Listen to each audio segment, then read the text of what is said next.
Good evening, everyone.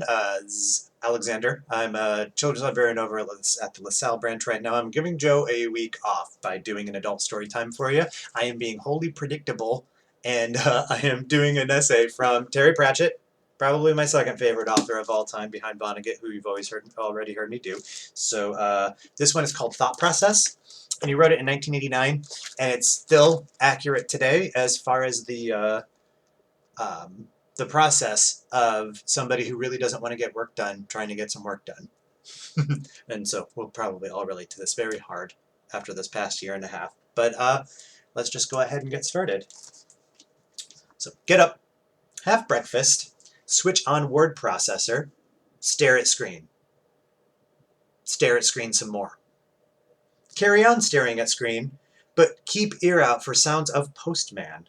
With any luck, it will be a large bag of post, leading to a busy morning's work. Last novel just gone off to publisher. Got nothing to do. Huge vacuum in center of world. Post arrives. One letter on Holly Hobby notepaper asking for a signed photograph. All right. Let's do some research. What we need to know for the purposes of the next Discworld plot is something about tortoises. Got vague idea that a talking tortoise is an essential part of the action. Don't know why. Tortoises just surfaced from racial unconsciousness, possibly prompted by own tortoises surfacing from hibernation and currently doing Bertrand Russell impersonations in the greenhouse. Find book on tortoises in box in spare room. We'll definitely get bookcases rebuilt any day now. Clever idea was to prefabricate bookcase in garage, everything neatly cut, use set squares and everything, 2 coats varnish, then all bits brought inside, assembled with proper dowels and glue, hundreds of books in neat array. Interesting science experiment. What happens to wood that has spent weeks in cold damp garage when suddenly brought in a warm dry room? At 3 a.m., learn that every bit suddenly shrinks by 1/8 of an inch. Interesting footnote in Tortoise book reminds us that most famous tortoise in history must be the one that got dropped on the head of a famous Greek philosopher. What's the bugger's name? Very famous man, wherever the tortoise dropping set get together. Sudden pressing desire to explore this whole issue, including what the tortoise thought about it all. Keep thinking it was Zeno, but I'm sure it wasn't. Finding out that it was Aeschylus occupies 20 minutes? Not philosopher, but playwright.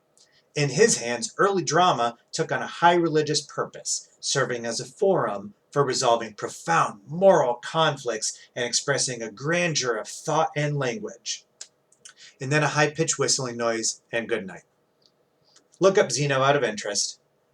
He was the one that said that logically you couldn't catch a tortoise. Should have told Aeschylus.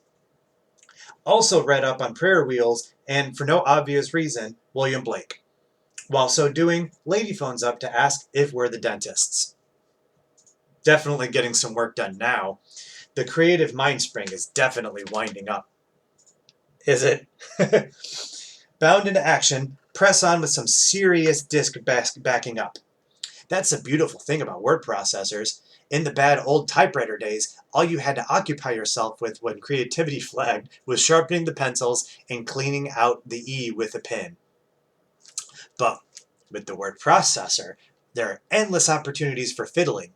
Creative writing of macros, meticulous resetting of the real-time clock, and so forth. Good, honest work. Sitting in front of a keyboard and a screen is work. Thousands of offices operate on this very principle. Stare at the screen. Wonder why the eagle dropped the bloody thing on the playwright. It couldn't have been to smash it open like the book says. Eagle's not daft. Grease is all rock. How come Eagle, with all grease to choose from, manages to pinpoint precision on bald-headed Aeschylus? How do you pronounce Aeschylus anyway?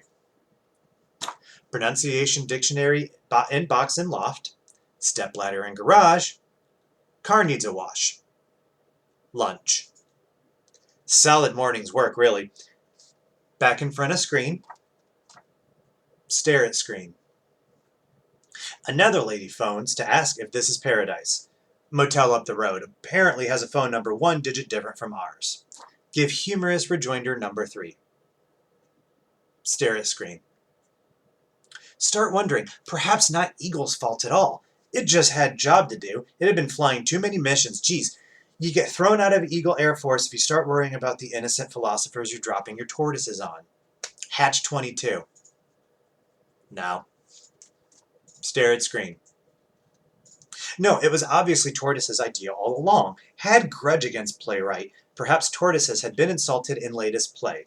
Perhaps offended at speedest jokes. Perhaps had seen tortoiseshell spectacles.